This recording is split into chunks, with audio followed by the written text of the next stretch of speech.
buenas tardes tengan todos ustedes. Es un gusto continuar con este Congreso Iberoamericano de Derecho Procesal, verdaderamente con el grueso o varios de los expertos más importantes de nuestra Iberoamérica. Y hoy continuamos con el doctor José Pedro Silva Prado de Chile, al que le damos la bienvenida y bueno, le hacemos saber que por consejo plenario ha sido asignado como miembro honorario de la Academia Mexicana de Derecho. José Pedro, pues bienvenido y felicidades. Muchísimas gracias, Jesús, y te agradezco y agradezco por favor también a la Academia el honor que me confiere, y espero estar a la altura y poder colaborarles, que en la práctica es lo que interesa de este tipo de actividad y organizaciones tan interesantes para promover nuestra ciencia procesal.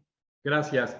El doctor José Pedro Silva Prado es el miembro del Consejo y árbitro del Centro de Arbitrajes de la Cámara de Comercio de Santiago en Chile, profesor de Derecho Procesal, fue director del Departamento de Derecho Procesal, miembro del Consejo de Facultad y del Comité Curricular de la Facultad de Derecho de la prestigiosa Pontificia Universidad Católica de Chile, fue presidente del Instituto Chileno de Derecho Procesal, miembro fundador del Foro de la Justicia Civil organizado por el Ministerio de Justicia para la elaboración de un proyecto de nuevo Código Procesal Civil para Chile, miembro de la Comisión Interministerial del Ministerio de Justicia encargada de la redacción del proyecto definitivo del nuevo Código Procesal Civil para Chile, aprobado en primer trámite constitucional, profesor de la Academia Judicial, fue vicepresidente para Chile, Perú y Bolivia del Instituto Iberoamericano de Derecho Procesal, Premio Excelencia Docente PUC 2014 y Premio Excelencia Docente Roberto Paragallo Silva 2016, director del programa UC de Reformas a la Justicia, coordinador técnico de la Constitución de Reforma Procesal Civil formada por el Ministerio de Justicia y Derechos Humanos. Ha sido y es director de varias compañías, asociaciones gremiales y entidades sin fines de lucro, entre las cuales destaca su rol actual de presidente de la Fundación Ciudad del Niño, la segunda institución más antigua del país con 88 años de existencia, dedicada a la protección de la infancia en situación de vulnerabilidad. Y actualmente es miembro honorario de la Academia Mexicana de Derecho Juan Velázquez. Él desarrollará el tema tramitación digital de los procedimientos judiciales, experiencia en Chile. Hemos visto las experiencias en Costa Rica, en Argentina, en el caso de Paraguay, y ahora tenemos la experiencia chilena con el doctor José Pedro Silva Prado. José Pedro, en el proceso de reforma procesal civil chileno, refiriéndonos al último ámbito de reforma procesal en tu país, ¿hubo cambios orgánicos y procedimentales o hay cambios de esta naturaleza que estén en espera de su aprobación legislativa? ¿Están pendientes? Sí, mira, efectivamente, nosotros iniciamos un largo proceso, Jesús, de modificación de la justicia civil en Chile. Te hablo yo desde el año 2004 hasta la fecha, en un proceso que tal vez fue el último de reforma en mi país, porque por razones de diversas índoles se privilegió o se privilegiaron reformas en el ámbito penal, en el ámbito laboral, en el ámbito de familia, y se prefirió la reforma procesal civil por diversas razones, en circunstancias que técnicamente debió haber sido la primera reforma, entendiendo por eso que la reforma o las normas procesales civiles son la base de las demás normas procesales en todos los demás ámbitos civiles, penales, digamos laborales, etcétera. Pero en fin, ha sido un proceso muy largo y hoy día nos encontramos con una batería de proyectos que están dependientes de despacho en el Senado de la República. Como te decía, un proceso que inició largamente en el año 2004 en adelante. Y las reformas básicamente contienen un código procesal civil, yo te diría ajustado a las líneas más modernas, ya podremos conversar de los detalles, y lo más importante, una reforma orgánica que cambia conceptualmente, en línea con lo que viene sucediendo, la estructura de los tribunales chilenos, en el sentido de que se integran unidades administrativas en el ámbito civil a los tribunales, especialmente interesante en el ámbito de los juicios ejecutivos, de los procedimientos ejecutivos, se integran unidades civiles, unidades de mediación, y se crea un sistema para llegar a las comunas más alejadas del país de unidades de servicios judiciales por vía telemática. la idea fundamental de en la parte orgánica, como te explicaba, era separar la función jurisdiccional de la administrativa y contar con unidades de apoyo en este ámbito, de manera que los jueces concentren su labor en lo propiamente jurisdiccional. Eso te diría a grandes rasgos, y eso está pendiente hoy día en el Senado de la República.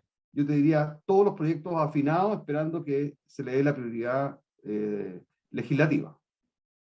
José Pedro, hablando de la incorporación anticipada de la tecnología en materia civil y arbitral, existe una tensión precisamente con el sistema de procedimientos civiles escritos que aún no se reforman en la justicia ordinaria, porque hemos visto cuando se da la pandemia varios avances muy importantes que tuvo Chile en cuestión de todo este tema del proceso digital y demás, la vinculación que se daba en el Ministerio Público, en la Defensoría, con la Corte Suprema, etcétera. Pero existe esta tensión en el sistema de procedimientos civiles escritos.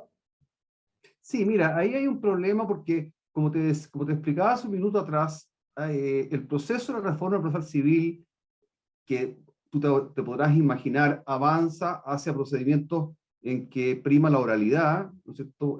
Son procedimientos binarios, ¿no es cierto? Escritos y orales, pero hay una primacía de la oralidad y por lo tanto de la concentración de los trámites procesales. Bueno, esa mirada procedimental, que es la moderna, la que se está propiciando en estos proyectos de ley, como te explicaba, no se ha implementado todavía, y por lo tanto nosotros seguimos conviviendo con el viejo sistema español, ¿ah? Heredado de España, escrito, ¿ah? De un proceso ordinario, casi, te diría yo, basado en el Supremo, en el orden judicial casi medieval, por llamártelo así, extremarte las cosas, pero un procedimiento muy desconcentrado y en que prima la escritura. Entonces, lo que ha ocurrido es que por este tema del avance de la tecnología nos hemos visto implementando un sistema muy, muy moderno, pero cuya base digamos, de funcionamiento es el procedimiento antiguo. Entonces, ya había escuchado a otros profesores, creo que en Costa Rica, en otros lugares del mundo, Paraguay, en que sí. se ha dado, de Iberoamérica, en que se ha dado esta dicotomía, ¿no? Esta situación compleja de poder incorporar un procedimiento basado en la escrituración corriendo por estas carreteras digitales, ¿no es cierto?, que son mucho más avanzadas y por lo tanto generan una especie de colapso, ¿no?, de las materias, de los escritos, de la forma de tramitación.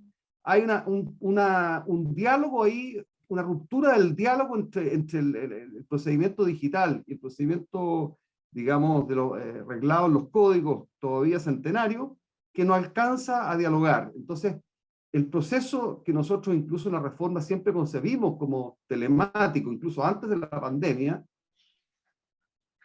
permitía concentrar una serie de trámites procesales en las audiencias preliminares y de juicio que nos ahorraban todo este universo enorme de trámite y el engorro propio del procedimiento escrito e insertado en estas vías digitales. Entonces, esa tensión no se ha alcanzado a resolver. Hay algunos elementos moderadores que podemos conversar más adelante, relativo a la videoconferencia, etcétera, sí. Pero evidentemente que ahí hay una cuestión de diálogos que no se está dando como debiera y como fue originalmente concebido.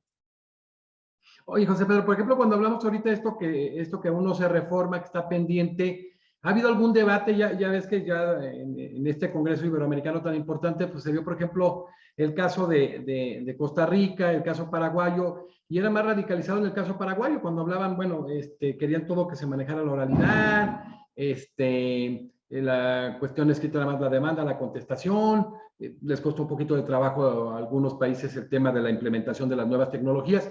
¿Se ha dado algún debate algo que quede pendiente en relación a este tema de la incorporación de la tecnología en materia civil y arbitral? No, yo te diría que algo escuché, fíjate, no sé si el profesor de Costa Rica, que el tema de la introducción de la tecnología, y me refiero a eso básicamente del proceso digital, vino más que de la mano del legislativo o el ejecutivo, vino de la mano del propio Poder Judicial. Y lo propio pasó en Chile. Fíjate que efectivamente los grandes impulsores del proceso digital fueron los tribunales de justicia. Y te voy a decir más, que incluso a nivel presupuestario fue con cargo del presupuesto del Poder Judicial chileno, que se implementó y fueron los jueces los que impulsaron la reforma al proceso digital.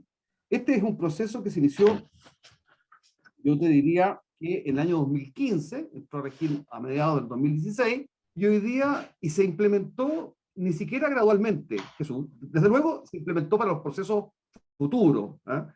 Entendí que algunos en Paraguay habían tenido el problema de digitalizar los procesos anteriores. Eso se resolvió rápidamente en Chile en el sentido que se dijo los procesos que a partir de la ley en adelante, y los anteriores, los pasados obviamente, seguirán su propio derrotero, Claro. por escrito, etc.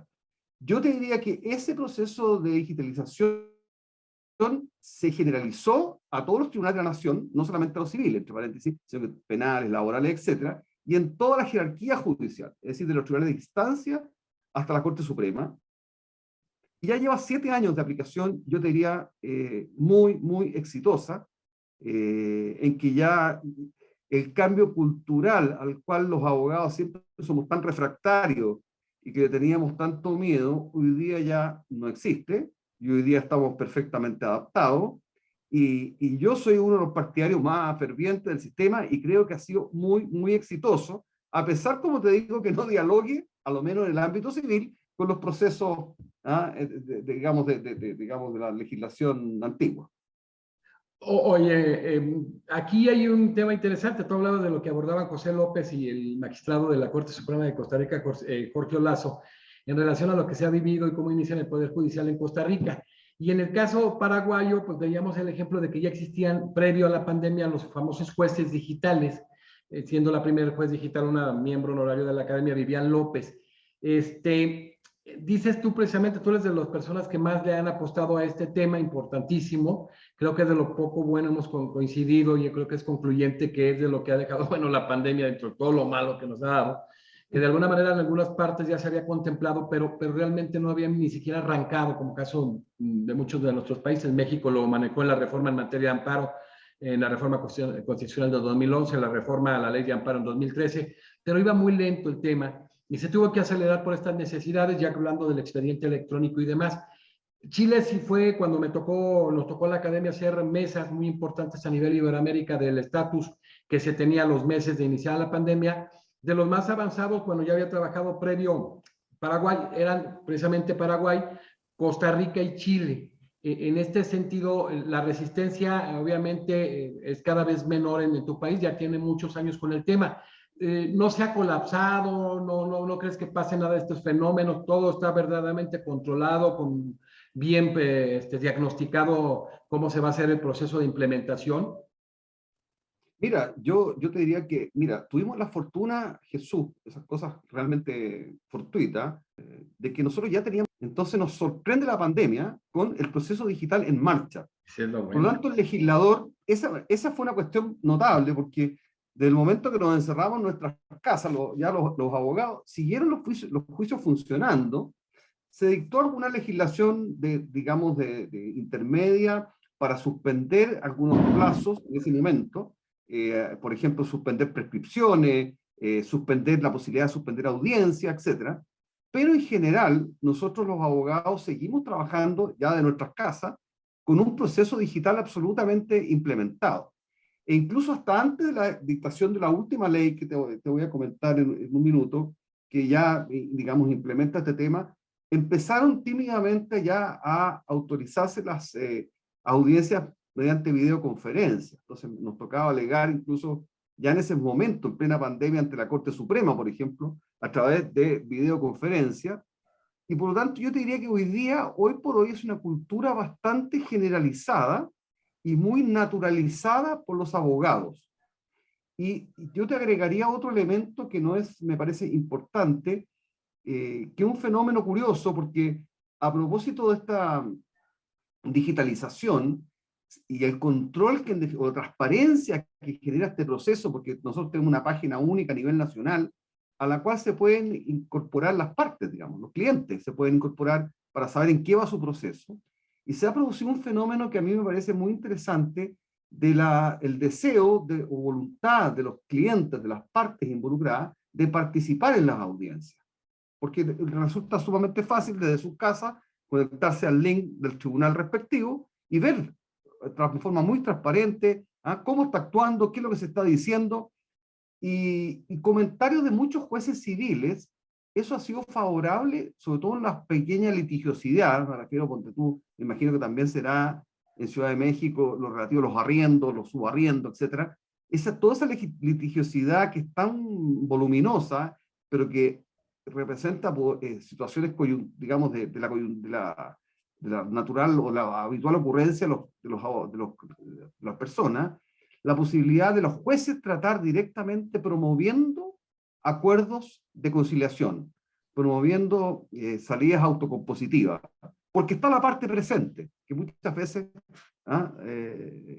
facilita mucho las cosas. Entonces, eso, y te diría yo, combinado con el hecho de que para poder acceder al sistema de justicia lo puede hacer cualquier ciudadano en Chile, teniendo lo que se llama una clave única que la suministra el servicio de identificación chileno. Por tanto, cualquier persona residente en Chile o extranjero residente en Chile puede vía internet obtener su clave única que le permite, no solamente en materia judicial, sino que en muchos otros ámbitos, pero le permite acceder a su causa, al sistema de justicia. Entonces, eso ha sido un factor muy importante de transparencia y, como te digo, ha facilitado esta aspiración que siempre, ¿no es cierto?, aspira a la justicia de cercanía con el justiciable, porque ha puesto en contacto directamente a las partes con los jueces y con los abogados. Y eso ha sido un factor muy relevante para fines de buscar salidas alternativas al conflicto judicial.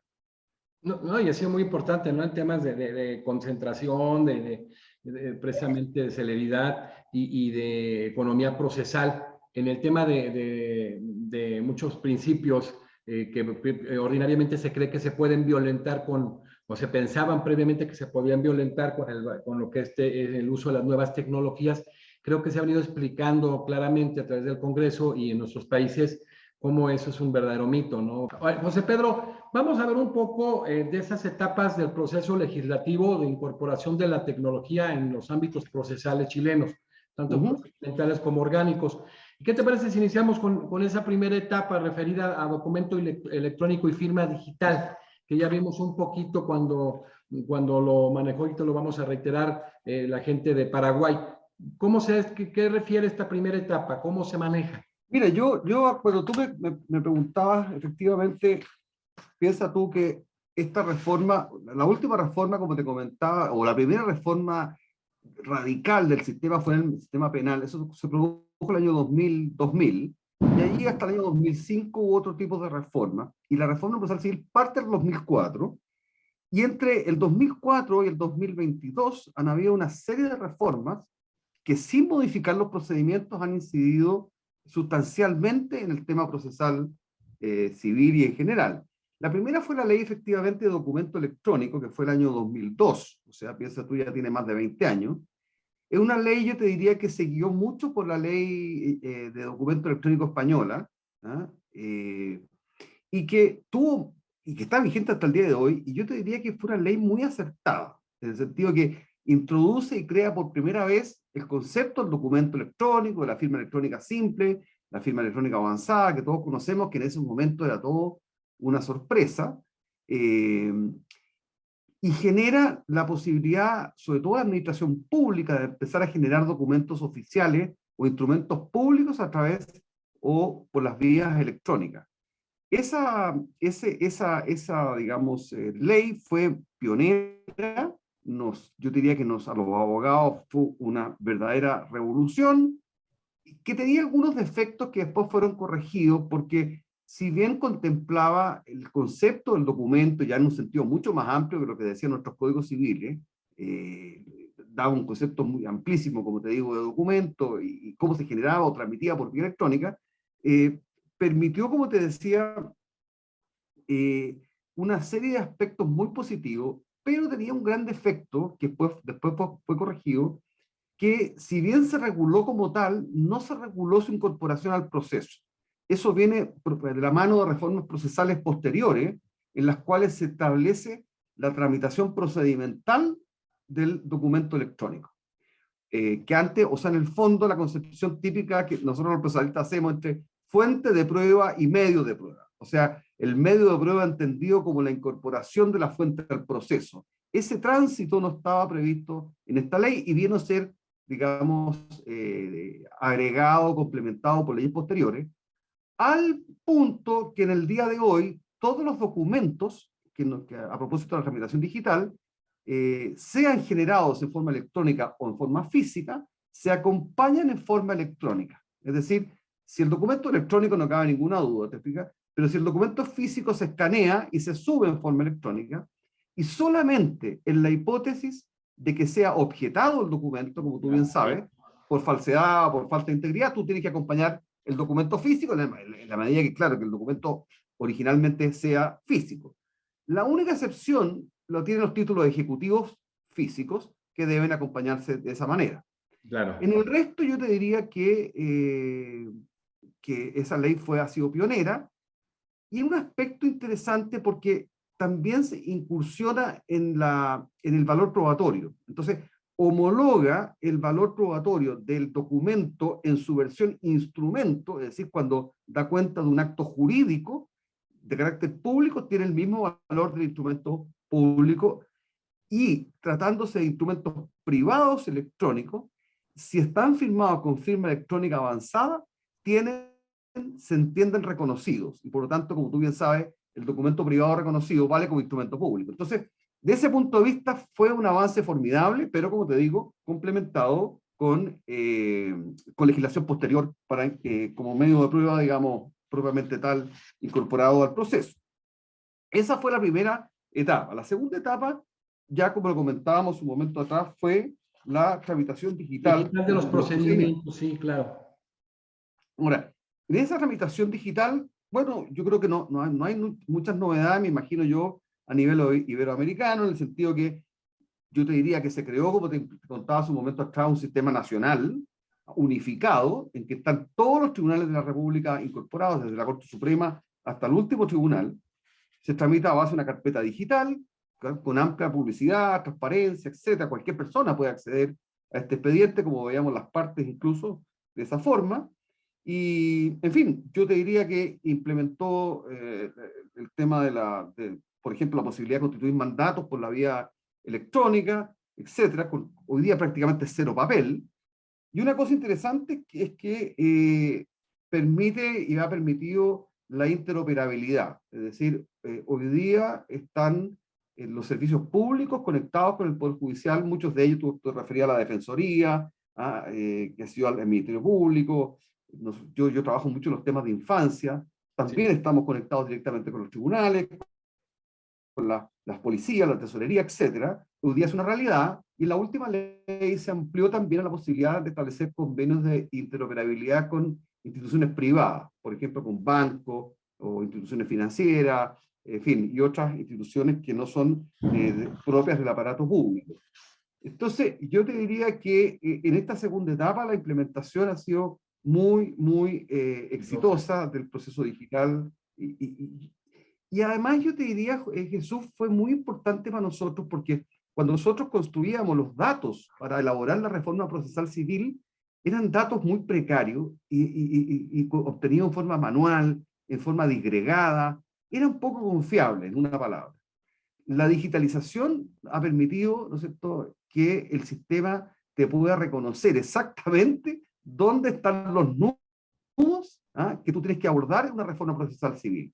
Y esa información te la da el sistema hoy día automático. O sea, yo quiero saber, ponte tú, cuánto tiempo insumen las audiencias judiciales, el sistema te lo da en 2 minutos. Entonces tú dices, bueno, conforme a eso, yo planifico la reforma. Entonces, yo te diría que ha ido acompasado el proceso de la reforma procesal civil con la incorporación de todos estos datos suministrados por el sistema digital. Oye, José Pedro, perdón. José Pedro, entonces está el procedimiento integralmente desde el inicio, se tramita digitalmente. Te comento porque sí se ve como algo normal.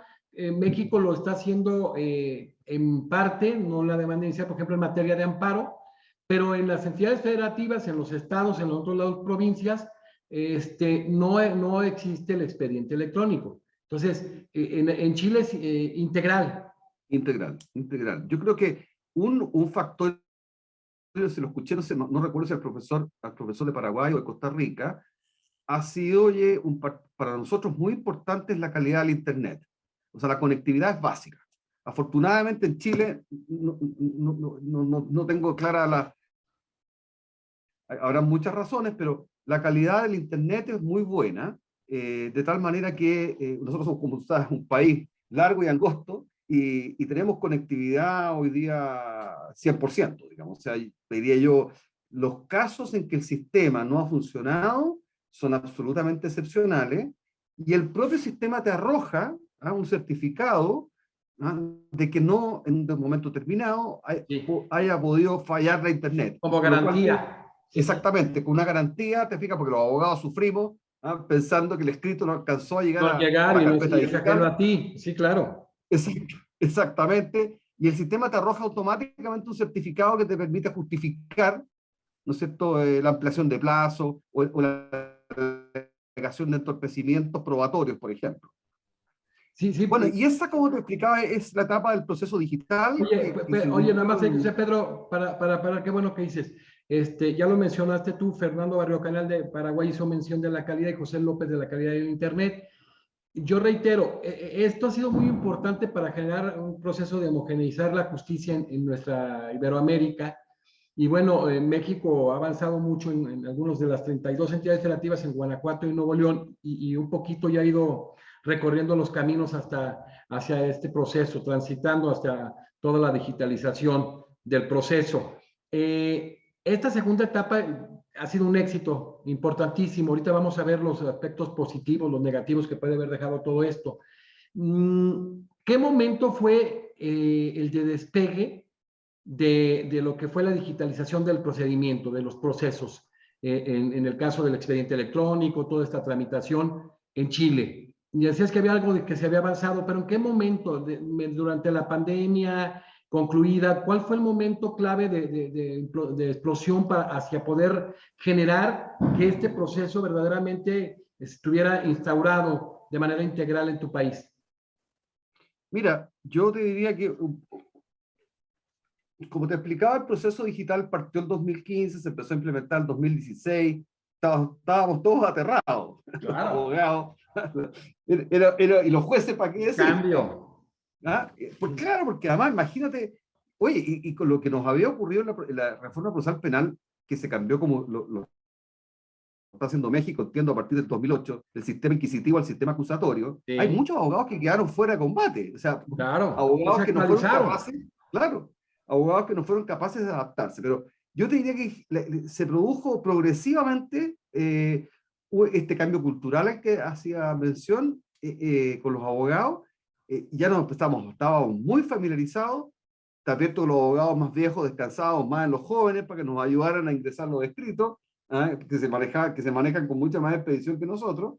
Eh, y yo te diría que el gran punto de inflexión fue a propósito de la pandemia, porque este cambio cultural se vio enriquecido, como debe haber pasado en tu país y en Iberoamérica, en muchos países, con la irrupción del sistema de videoconferencia. O sea, ese diría yo que fue el gran punto de inflexión.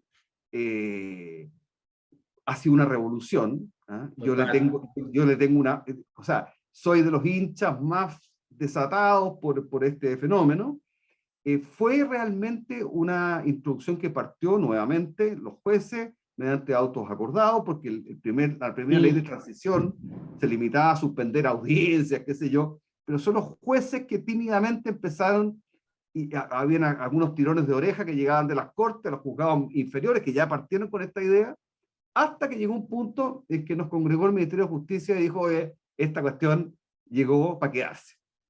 Y se implementó una ley, la última ley que digamos de que digamos se refiere a esta materia, en noviembre del 2021, o sea, hace muy poquito, y ya que reglamenta en definitiva este tema, yo te diría, no con definitiva audacia, con cierta audacia.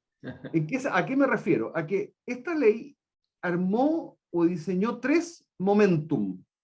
Un momento transitorio, que termina ahora en diciembre de este año, y un momento permanente que admite excepcionalidades. Que lo Me voy a vamos a ver más explicar. adelante, claro, sí. Es una cosa compleja, pero lo que te quiero decir es lo siguiente. En la etapa transitoria, que vence ahora en diciembre de 2022, prácticamente todo es telemático. O sea, los alegatos ante las cortes de apelaciones, que son las nuestras, o la Corte Suprema, o la comparecencia de las audiencias, son todas por la vía telemática, Temática. ¿ya? Sin distinción.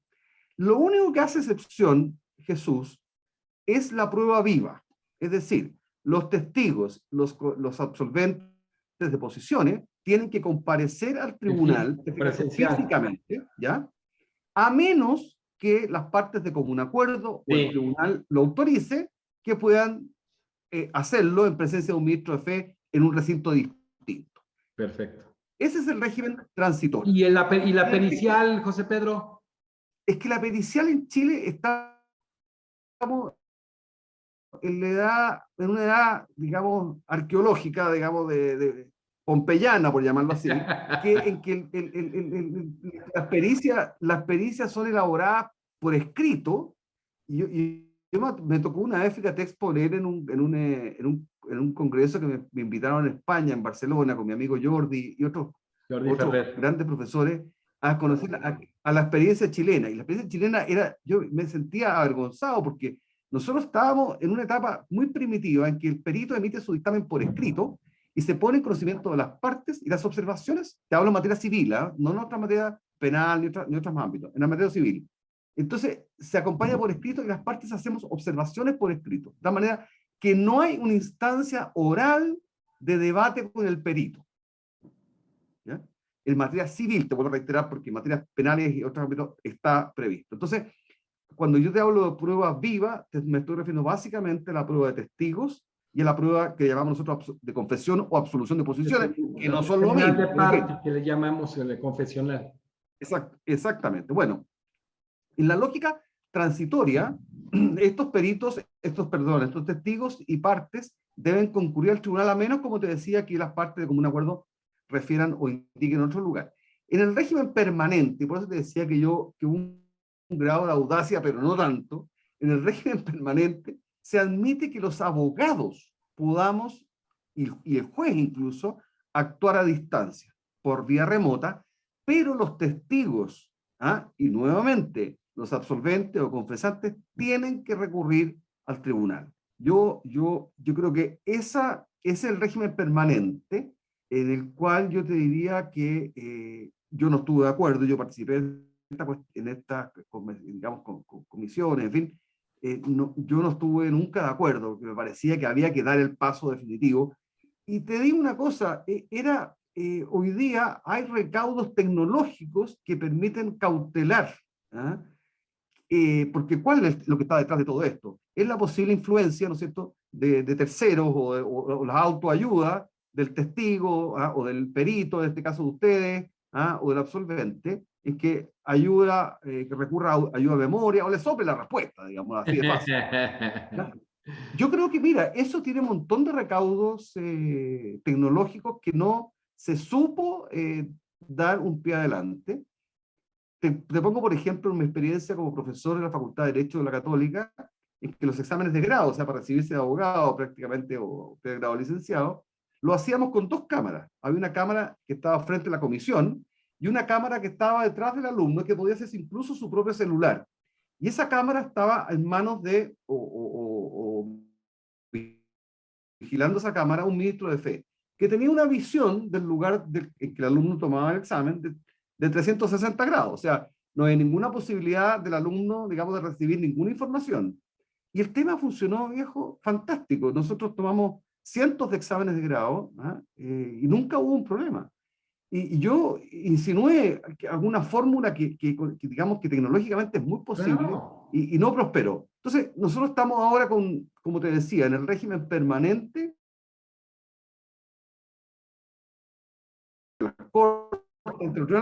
pero seguimos atados con que los testigos, y los como absolventes de posiciones, confesantes, tienen que estar físicamente en un recinto del tribunal. No se aprovecha al 100% la tecnología que te da básicamente mayor certeza.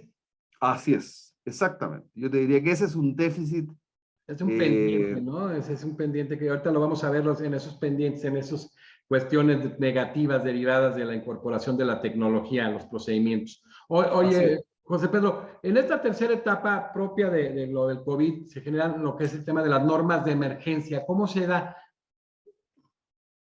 No, esas normas de emergencia, como te decía yo, básicamente en su momento, que fue una etapa de tránsito hasta ante Sí, la última ley que te mencionaba yo, los autos no, acordados. no, no alcanzaron a incorporar estas tecnologías. Básicamente, como te dijera, se hicieron cargo de la situación, digamos, de parálisis, por llamarlo así.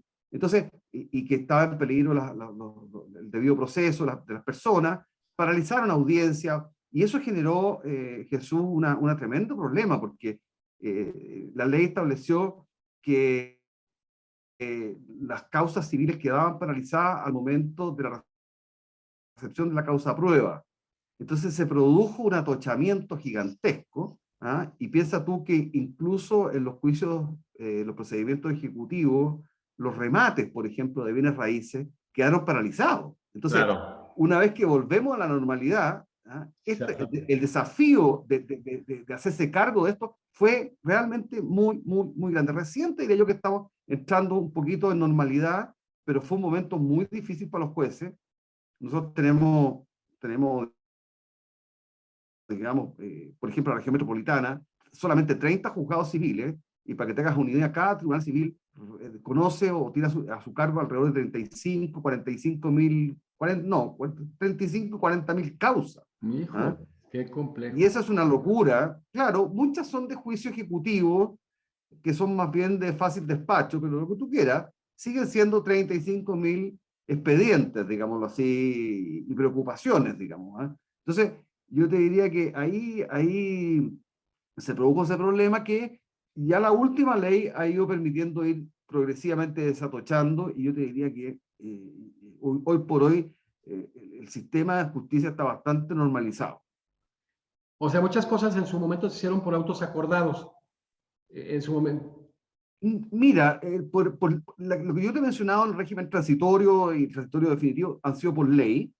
Yo diría que lo que se implementó por autos acordados fue que en el régimen transitorio original, digamos, de tránsito de la última ley, hubo autos acordados que permitieron las videoconferencias, y yo creo que fueron señeros desde el punto de vista de lo que vino en el plano legislativo. Chile es un país muy dado a lo legislativo. Entonces, aquí todos los problemas, incluso los sociales más complejos, ¿ah?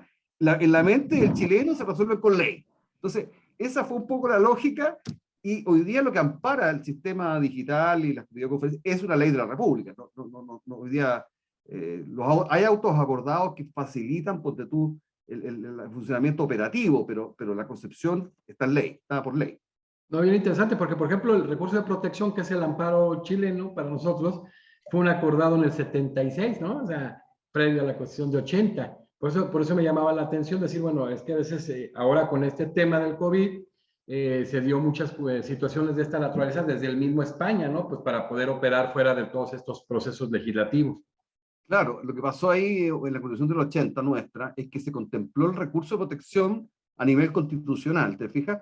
Pero el procedimiento se reglamentó a través de un auto acordado, Ah, del 76, sí. lo cual ha sido siempre, durante todos estos años, objeto de discusiones más, Claro. que la cosa ha funcionado exactamente igual también. Así que, en fin, pero te diría yo que es un caso excepcional en que un procedimiento aparezca arreglado por auto acordado, lo cual contraviene por lo demás la Constitución misma, porque la Constitución dice que la sentencia judicial debe obedecer a un procedimiento previo establecido por la ley. Bueno, pero en Claro. fin, ese es un tema No, bien que, interesante. O sea, estoy haciendo con Francisco Pinochet un análisis de derecho comparado del amparo mexicano y el recurso de protección. Entonces ahí nos ha saltado un poquito el tema. Oye, en este sentido, ya viendo pues como cuarta etapa el régimen permanente que tú ya aludiste, ¿no? O sea, como una etapa culminatoria. uh-huh. ¿Qué podemos decir, José Francisco, en el tema de los aspectos ya calificados positivos y negativos que se derivan específicamente de esta incorporación de la tecnología en los procesos civiles y evidentemente en el actuar de los tribunales? ¿Cómo lo calificas tú? ¿Qué es lo positivo? ¿Qué es lo negativo? No digo, porque al final de cuentas hay algunas fortalezas que tenemos cada uno de nuestros países y algunas debilidades, y es muy interesante e importante de alguna manera detectarlas. Sí, muy bien. Mira, bueno, hay una etapa que no te mencioné, ¿Sí? que podríamos llamarla la etapa 2022. La etapa 2022, que a mí me parece, y seguramente ustedes también seguramente están trabajando en eso, que es la etapa de la inteligencia artificial. Sí, claro. Claro. Hoy día, debería haberte lo mencionado, pero me lo guardé para el final porque es un tema ¿cómo se llama? Que es re interesante, pero viene como a abrirnos una puerta de futuro extraordinaria. Sí, claro. Se ha implementado a nivel de la Corte Suprema nuevamente, nuestra Corte Suprema es muy activa, un trabajo y lo ha hecho con varias universidades, de ir recopilando doctrina jurisprudencial desde los distintos ámbitos, el ámbito civil, penal, qué sé yo, de familia, etcétera, y a ir generando con base en una matriz común elementos digamos, que tengan que ver con la doctrina jurisprudencial generada por los tribunales. Yo te diría a partir del año 2005 en adelante es lo que se ha hecho. Yo creo que a futuro podrá ampliarse, digamos, a fallos anteriores. Y es un trabajo extraordinario, como te digo, se ha hecho con las universidades, y en la cual se está alimentando, ya existe un link de comunicación, que a base de algoritmos propios de la inteligencia artificial es capaz de reconocerte hoy día, imagínate la herramienta formidable para los jueces, y para nosotros los abogados que nos cabeceamos siempre buscando jurisprudencia, sobre todo en los sistemas latinos, para convencer a la corte, en fin, que me da risa porque los abogados, claro, como son sistemas que no tienen una unificación de jurisprudencia a nivel de Corte Suprema, nosotros, entre paréntesis, la reforma procesal civil tiene mecanismos, está proponiendo mecanismos en esa dirección, pero nos encontramos muchas veces con fallos muy disímiles. Entonces, quien quiera sostener una tesis, basta invocar 3 o 4 fallos y la otra contraparte invoca los mismos 3 o 4 en el sentido contrario. Bueno, Claro. pero en fin, la idea de esta base de jurisprudencia, como te digo, es recopilar esa información, que obviamente va a tener que ir de la mano de mecanismos de unificación mucho más eficaces que los que existen hoy día, que han sido resultados insuficientes, ¿te fijas? Yo te diría que ese es el gran salto, y ya hay oficinas de abogados que me imagino en México hace rato que existen también, que están trabajando con base en inteligencia artificial, en la selección América, de la claro. automática aplicable, en la selección de los plazos. Yo creo que esta etapa es la que viene ahora, en que vemos un poder judicial chileno, como te digo, muy, muy involucrado en eso, y yo lo encuentro fascinante. O sea, yo siempre pensaba, fíjate, Jesús, que a propósito me han tocado un par de casos médicos, digamos, de diagnósticos médicos, en que tú recurres a la información que dispones en tu país y tienes un caso muy limitado de elementos diagnósticos, pero si tú te abres a la inteligencia artificial, el N de casos a nivel mundial, ¿ya?, te genera un espectro diagnóstico que no lo habríamos podido soñar. Bueno, Claro. y lo mismo pasa en la materia nuestra, es al final del día, en un sistema continental o en un sistema insular, te fijas, las soluciones jurídicas que están imbuidas por los criterios de justicia, de ecuanimidad, de certeza, son bastante transversales. Entonces, realmente ese es un paso, como te digo, trascendental, y que ya está operando en Chile con una base de datos que está siendo alimentada, pero tú te puedes meter hoy día a un link de la Corte del Poder Judicial y te encuentras con este tipo de información o generada, como te decía, por inteligencia artificial.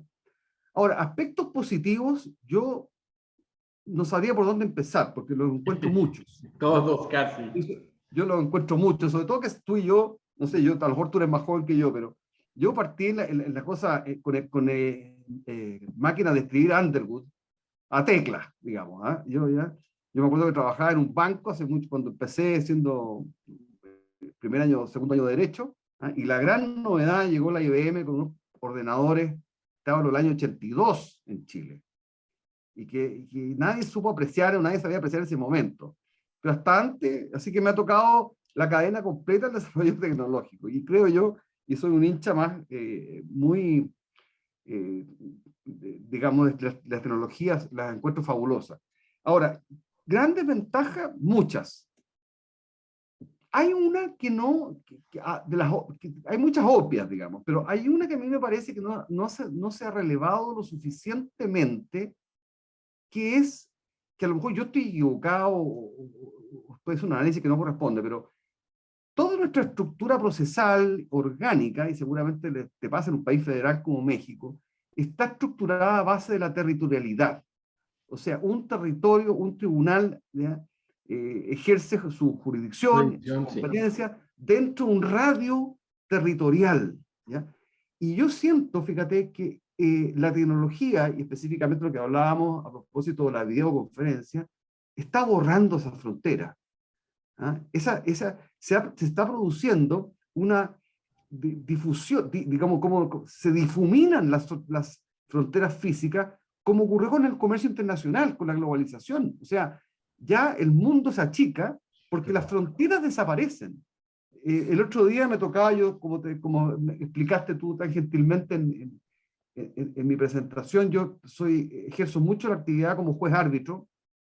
Hoy día, la semana pasada, porque me tocó recibir una audiencia testimonial de un testigo que estaba en Canarias, otro que estaba en París y otro en la ciudad de Concepción, en Chile. Y las audiencias las tomé con un rango de 1 hora y media o 2 horas, porque quedan grabadas, en fin, se produce la transcripción después. Y yo decía, bueno, eso ratifica la reflexión que te hago, en el sentido que hoy día las fronteras físicas para diseñar la estructura de los tribunales de nuestros países no tiene mucho sentido. O sea, hoy día, por ejemplo, tú podrías tener un tribunal, en el caso de Chile, en un extremo norte, juzgando un caso en el extremo sur, y viceversa. O sea, y asistiendo, los abogados, piensa tú, nosotros tenemos un tremendo territorio muy largo. Si un abogado del sur, del extremo sur, quería venir a la Corte Suprema, tenía que viajar con todo lo que eso significa, y hoy día no viaja nada, sino que sencillamente en su propia oficina, en Arica o en Punta Arenas, en el extremo sur. Entonces, a donde voy con esto es que en el diseño futuro de los tribunales de justicia y de nuestra actividad, las barreras territoriales Sí, se irán derribando. derivando, se van desapareciendo, sí, claro. Y hay otro aspecto, fíjate que también, y no sé si cómo lo ves tú, pero yo lo veo a propósito del drama que estamos viviendo nosotros en la zona sur chilena, con una subversión creciente, un problema de terrorismo bien complejo.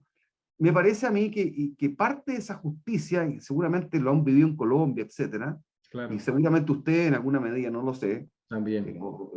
que da cuenta de que los jueces asignados territorial a esos territorios son víctimas de las amenazas y de las cosas más terribles, ¿no es cierto?, que amedrenta su actividad jurisdiccional. Y que se llaman Y los eso, jueces sin rostro en Colombia, por ejemplo, que es exactamente, internacional, ya lo pronunció la Corte Interamericana.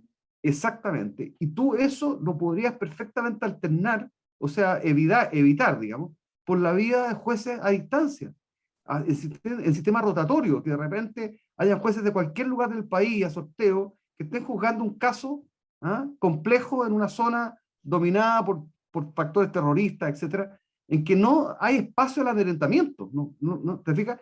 Entonces, bueno, en fin, pero mi No, primera muy reflexión, importante, muy interesante ese tema, ¿eh? O sea, y sobre todo por lo que vivimos todos en este momento. yo te digo en mi país, en los momentos que estamos viviendo hoy día, y cuando uno ve los resultados de las investigaciones, incluso de las condenas que ocurren respecto de actos terroristas, que cuesta que nuestras autoridades los conceptualicen como tales, yo te diría son mínimas. Y cuando tú buscas la explicación, tú dices, bueno, ¿por qué son tan mínimas?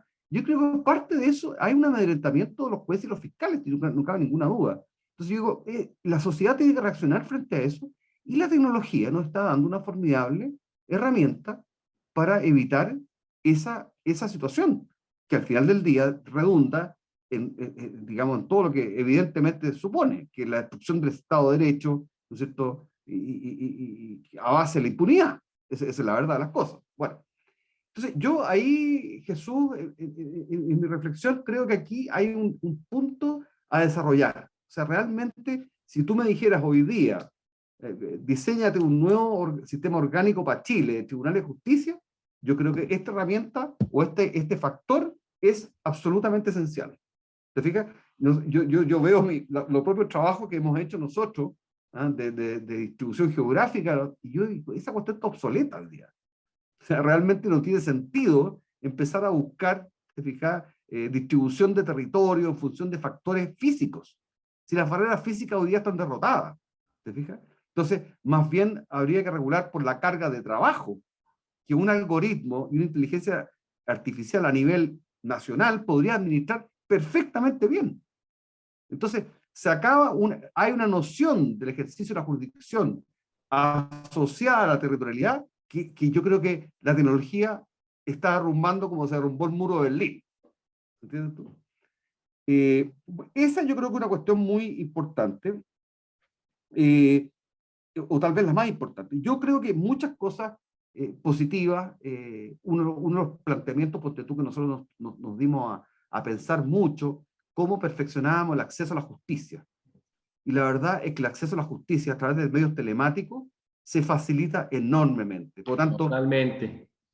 Yo te decía, incluso lo logramos atisbar nosotros en alguna medida, porque decíamos nosotros en Chile, hay 120, 150 comunas en las cuales no hay tribunales. Y no hay capacidad del Estado para instalar tribunales, ni a lo mejor se justificarían. Claro. Y nosotros dijimos, bueno, entonces, ¿por qué no abrimos oficinas judiciales? Y esas oficinas judiciales no son sino un centro tecnológico, en que en las comunas más alejadas tú te conectas telemáticamente con los tribunales, eventualmente, ¿te fijas? No necesitas tener un tribunal propiamente tal. Entonces nos parece que en general la tecnología te favorece el acceso a la justicia, lo comentábamos al inicio, la participación de las partes en sus propias causas, en esta cosa tan humana que es que cada persona que tiene un conflicto, que para un abogado uno más de muchos, pero para la persona involucrada es seguramente todo, tenga un contacto directo con el juez. Su día ante el tribunal, aquí la tecnología lo hace realidad, ¿eh?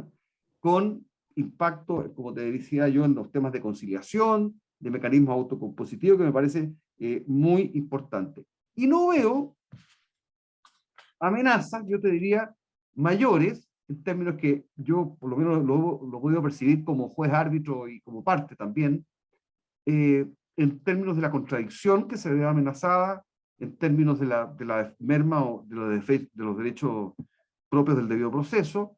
Hay algunos autores o algunas personas que reflexionan en torno a la pérdida de la inmediación. Sí, ese es uno de los temas que no, pues no. Tiene que ser. Pero la verdad es que si tú lo piensas bien, la inmediación es que mucho se plantea como la presencia del juez en las audiencias y el contacto con el material probatorio. La verdad de las cosas, Jesús, al mismo modo de las cosas, que el verdadero valor de la inmediación es la interacción del juez con el material probatorio. Es decir, es el juez interrogando, es el juez careando testigos o careándolos con las partes, es la actividad del juez buscando argumentos probatorios con los cuales fundamentar su sentencia. Por lo tanto, esa dinámica no se rompe necesariamente a través de la videoconferencia. Hay un elemento que yo de alguna manera podría percibir o entender que se produjera, que muchas veces el juez percibe cuando en la presencialidad ciertos aspectos humanos de gestualidad, de nerviosismo, de cosas que uno pudiera interpretar en una dirección u otra.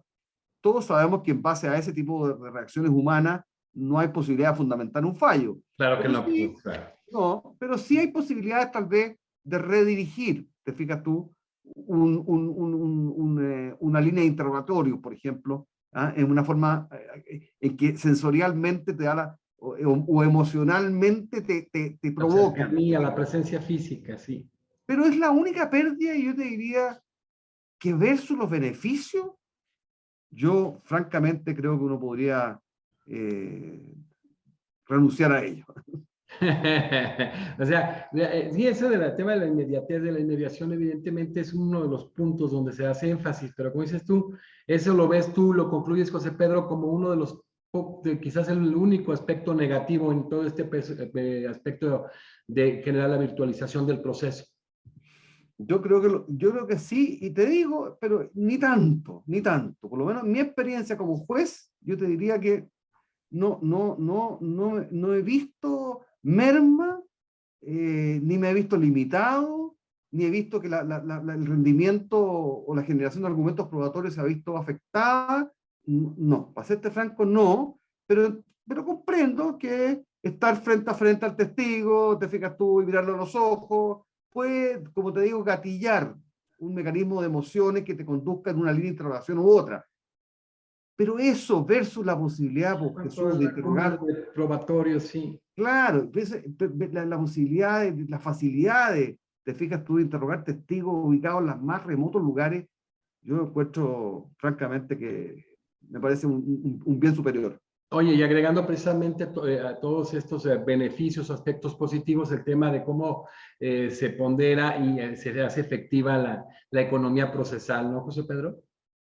Absolutamente, pero piensa tú la economía procesal. Yo pensaba la otra vez, cuando te cuento una anécdota, cuando estábamos pensando en la reforma procesal civil, me tocó dar una charla en lugar, una de las ciudades más australes de Chile, en donde hay plataformas petroleras. Entonces, estábamos discutiendo y explicando que un poco que están los códigos antiguos, pero que se había reforzado el concepto de que la parte que cita a su testigo tiene que suministrarle todos los costos y gastos Claro. asociados, hotel, qué sé yo, ya. Pero salió un señor que me decía, mire, yo soy abogado de la compañía petrolera no sé cuánto, y por tanto, si usted me cita a mis trabajadores a declarar un juicio, tengo que disponer de un helicóptero. Resulta que la hora en helicóptero vale no sé cuánta plata, y la cuestión es que al final del día, el citar a un testigo en la plataforma petrolera era una cuestión ruinosa, ¿no? Para la parte que presentaba el testigo. Ese tipo de situaciones, y qué decirlo de las cárceles, que ha sido un horror, ¿te fijas? El traslado de los presos, de las personas que tengan que declarar que están en el recinto penitenciario, que tú te los ahorras con la videoconferencia. Entonces, yo creo que no hay soluciones perfectas, no existe el mundo ideal. Yo te diría, pero en esta materia yo no me pierdo. O sea, yo creo que la ganancia de los abogados, de la justicia con la automatización es extraordinaria. No, no, por ejemplo, José Pedro, tú que manejas mucho también temas de derecho familiar, en el caso de la competencia en México, que son códigos de entidades federativas, no, todavía no se aprobó el Código Nacional de Procedimientos Civiles y Familiares, y bueno, pues, están separados de polo a polo, no sé, de Tijuana y el otro está en Mérida, y el parámetro de dónde se va a establecer precisamente quién es el juez competente y el que le corresponda que no sea el competente tiene que estar desplazándose, un abogado de la zona, etcétera, los costos y pues el tema de acceso a la justicia, pues evidentemente se merma ahí. Exactamente, exactamente, porque en el fondo, como dices tú muy bien, Jesús, todos estos temas que estamos conversando son problemas de acceso a la justicia. Claro. O sea, yo te digo, a nosotros nos pasa, porque tú, yo como te decía, trabajo en muchos temas de infancia, con la infancia, con niños con riesgo social, las familias, la posibilidad de que las familias vayan al tribunal a declarar, ¿te fijas? Tú dices, bueno, pero ¿cuál es el problema? Es que no tienen dinero para la locomoción, para el transporte. Claro. Así de simple. O sea, ¿me entiendes tú? Entonces, claro, hay un sector de nuestros compatriotas, de nuestros conciudadanos, para los cuales el hablar del acceso a la justicia es un tema real, ¿te fijas? Y eso lo hace, o sea, lo sortea perfectamente. Yo te puedo comentar, por ejemplo, que muchas de las entrevistas con los niños que nosotros atendemos en mi fundación Claro. se hacen telemáticamente, se hicieron durante la pandemia y no se suspendió ningún tratamiento psicológico gracias a que la persona contaba al menos con un celular y seguía las instrucciones de sus terapeutas. Entonces, en fin, yo creo que son demasiadas las ventajas y no veo que el mundo vaya en retroceso, sino que al contrario. Lo va a consolidar. Va exactamente al contrario. Y no, y se efectiviza precisamente la tutela judicial efectiva como continente y sus contenidos, que es el acceso a la justicia y el debido proceso de ley. Pero vamos a cerrar porque ha sido muy interesante y bueno, vamos a seguir haciendo cosas importantes contigo. Ha sido muy agradable tu participación, como la de todos los que han venido dando cátedra en este congreso tan importante. Están viviendo Chile precisamente un proceso constituyente muy importante, una cuestión de 1980. ¿Cómo ha impactado este proceso constituyente que ustedes actualmente viven en el sistema de justicia de Chile? Bueno, como te digo, y como te explicaba al principio, Jesús, esto surgió producto de un tema, una situación que se le llamó el estallido social, digamos, ¿no?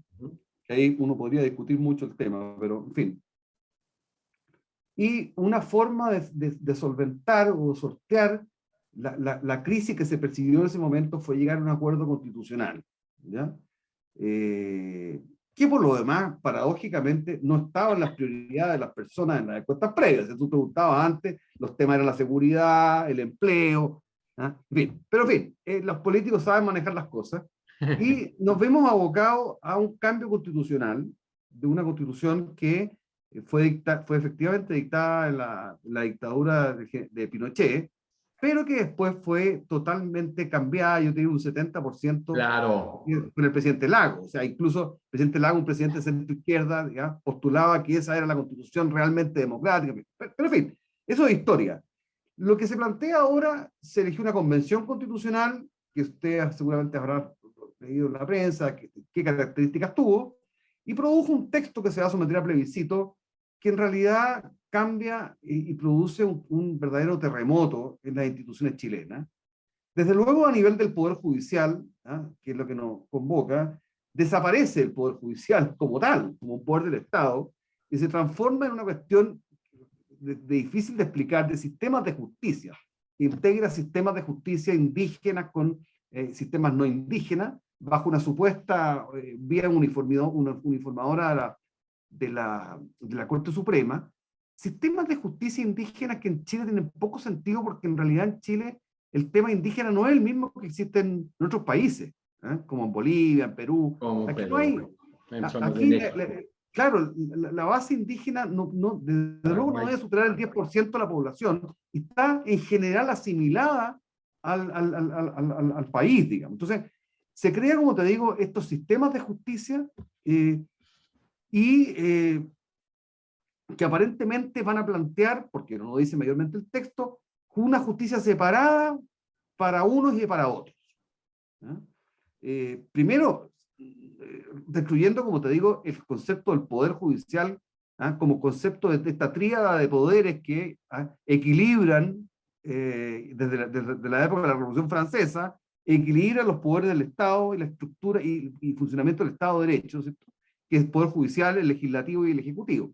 Esa lógica se destruye en este proyecto de constitución y, por lo tanto es una cuestión que no tiene ningún fundamento que no sea esta concepción separatista digregadora de la nación chilena que también está planteada en el texto constitucional y que se refleja en lo que se refiere a justicia por esta vía.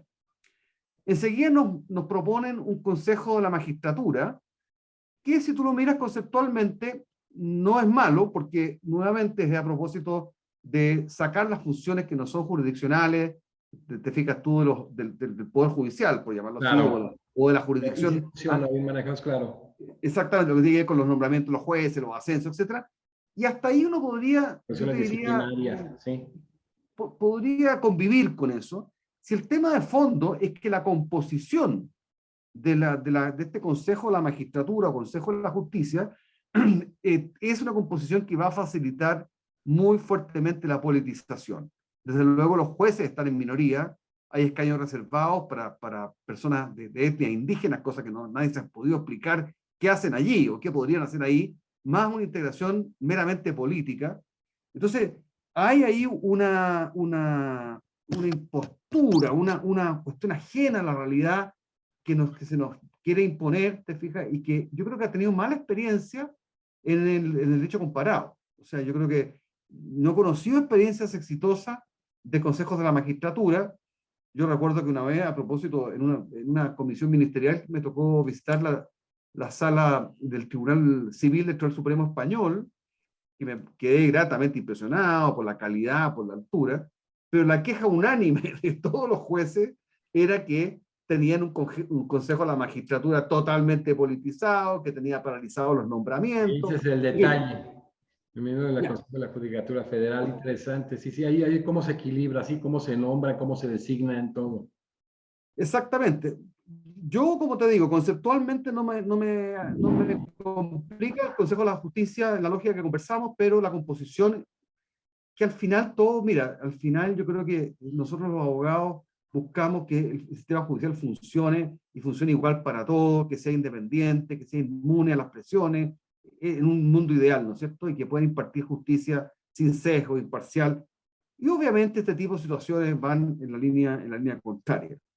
Después hay temas son muchos los temas, pero te lo voy a resumir en dos más nomás para no aburrirlo. Hay un tema de pluralismo jurídico, que es lo que te decía yo hace un momento atrás, en el sentido que van a haber varios regímenes Sí, depende, aplicables si es indígena. indígenas, un pluralismo jurídico que uno no sabe si ese pluralismo o ese estatuto jurídico para los indígenas va a abarcar el tema laboral, el tema penal, el tema civil, hasta dónde llega. Más claro, ¿Cómo alcance. dialogan? Claro, ¿cómo dialogan? Te fijas, tú metes un delito de homicidio y perteneces a una etnia, vas a ser sancionado igual que un chileno no De los indígena usos y y viceversa. costumbres. Sí. Bueno, yo creo Y sobre yo creo todo, que José Pedro, por la composición, por ejemplo, en México, en el sur, el caso del Supremo Tribunal de Justicia a nivel de entidad federativa tiene una sala de justicia indígena, pero es claro, una composición indígena muy amplia. claro, claro. Bueno, es un tema, como te digo, que no responde a una fenomenología. Cada uno tiene sus opiniones, obviamente. Yo te hablo de mi opinión, simplemente y absolutamente asumo lo que te estoy diciendo, que no se justifica en Chile. O sea, el problema indígena no es un problema de Chile. ¿Ah? ¿Ah? Esa es la verdad. Es un problema ficticio que se ha ido levantando por otras motivaciones. Y por último, hay un tema de amparo. Tú me lo mencionaste al principio, Jesús, que estaba estudiando con mi buen amigo Pinochet Canwell.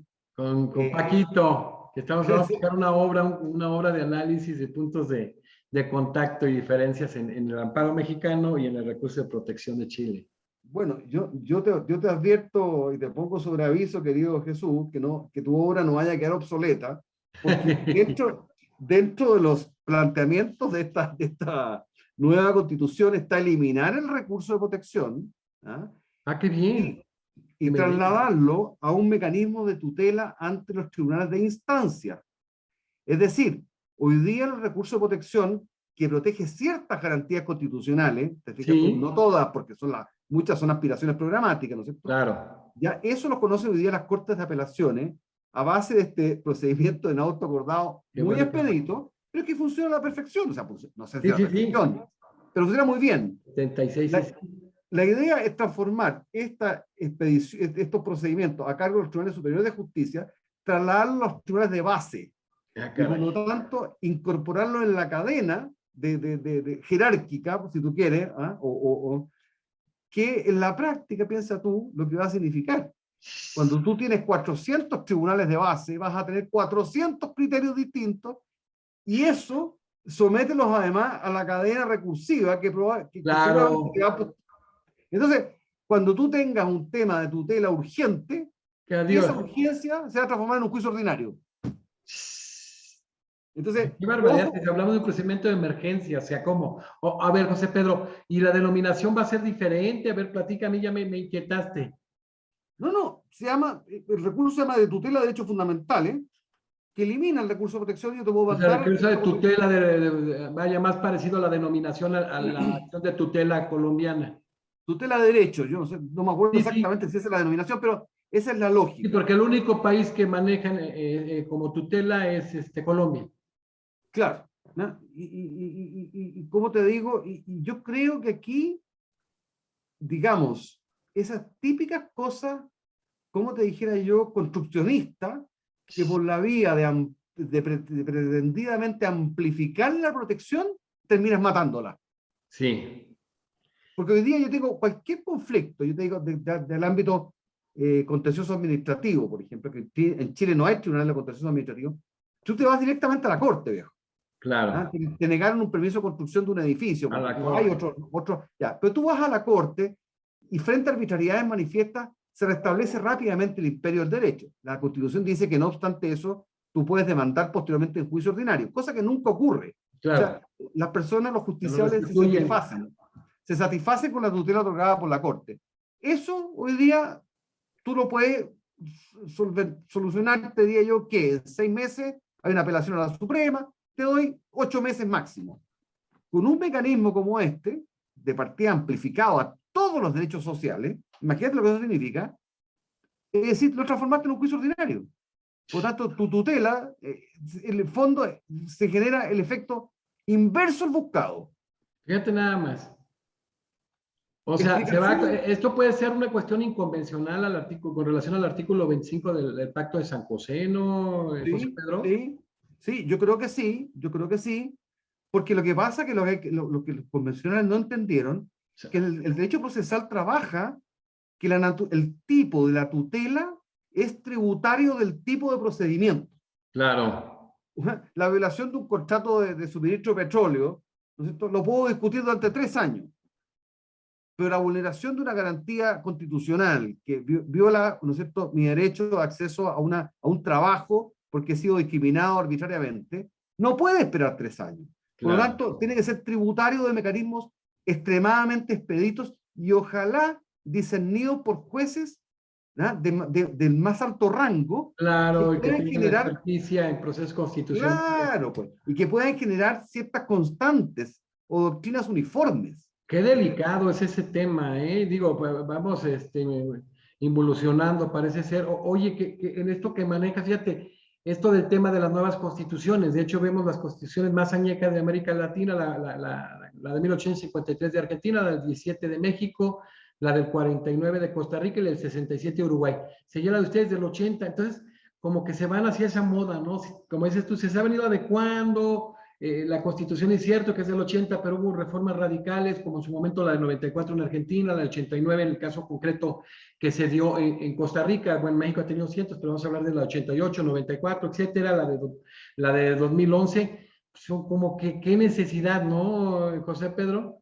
Es que yo creo que, mira Jesús, yo creo que esto es un tema político, obviamente, Claro, en que estamos evolucionando de constituciones, yo te diría, que establecen un marco de funcionamiento regulatorio básico, como por decir, te la llevo al totalmente extremo, como la Constitución de igualitario. Estados Unidos, en la cual pueden convivir distintos sistemas, ¿ah?, ya sea de izquierda o derecha, que pueden convivir, porque en el fondo las reglas mínimas son las mínimas. ¿Te Y fijas? aquí no, Ah, no, pues aquí lo que se trata es, en el política, fondo, una línea hay, de. exactamente, aquí hay una línea, yo te diría, de transformar estas constituciones en verdaderos programas de gobierno. Sí, programas de gobierno y que se va a convertir en un gravísimo problema, se ha venido convirtiendo en un grave problema en América Latina. Yo creo que, por eso te decía yo que no en vano estamos bastante asustados con lo que vaya a pasar en Chile el día 4 de septiembre, porque sentimos nosotros que se juega una cuestión muy esencial Todo, para se juega un poquito todo. todo. No, siendo exagerado, pero es algo que para Chile, que era una nación próspera, que había, Claro, que había conquistado, no sé, ciertos mínimos. claro, de los que de América Latina, de los pocos que estaba consolidando las democracias, el Estado de Derecho, si tú lo veías, la estabilidad económica que no tenemos en casi ninguna parte la tienen Costa Rica y Chile.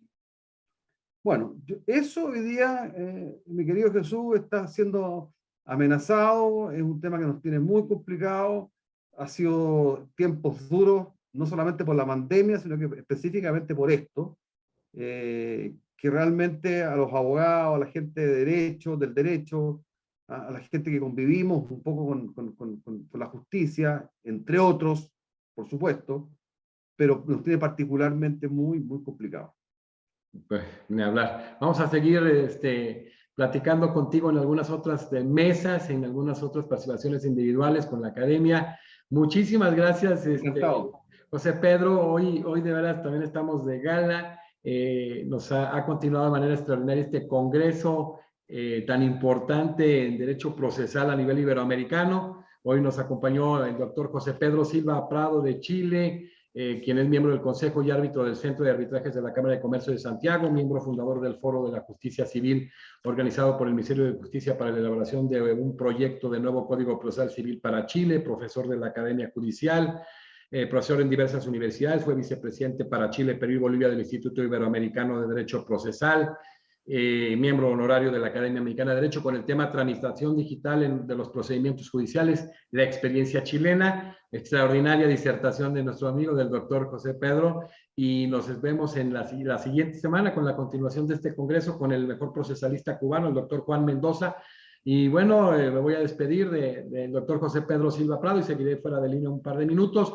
José Pedro, muchísimas gracias por estar en la academia, que hoy es tu academia, y vamos a seguir haciendo estos esfuerzos conjuntos, no a nivel Iberoamérica, no a nivel Latinoamérica, sino a nivel internacional, como se ha venido haciendo. Yo creo que son ejercicios sumamente importantes y bueno, agradecemos esta participación.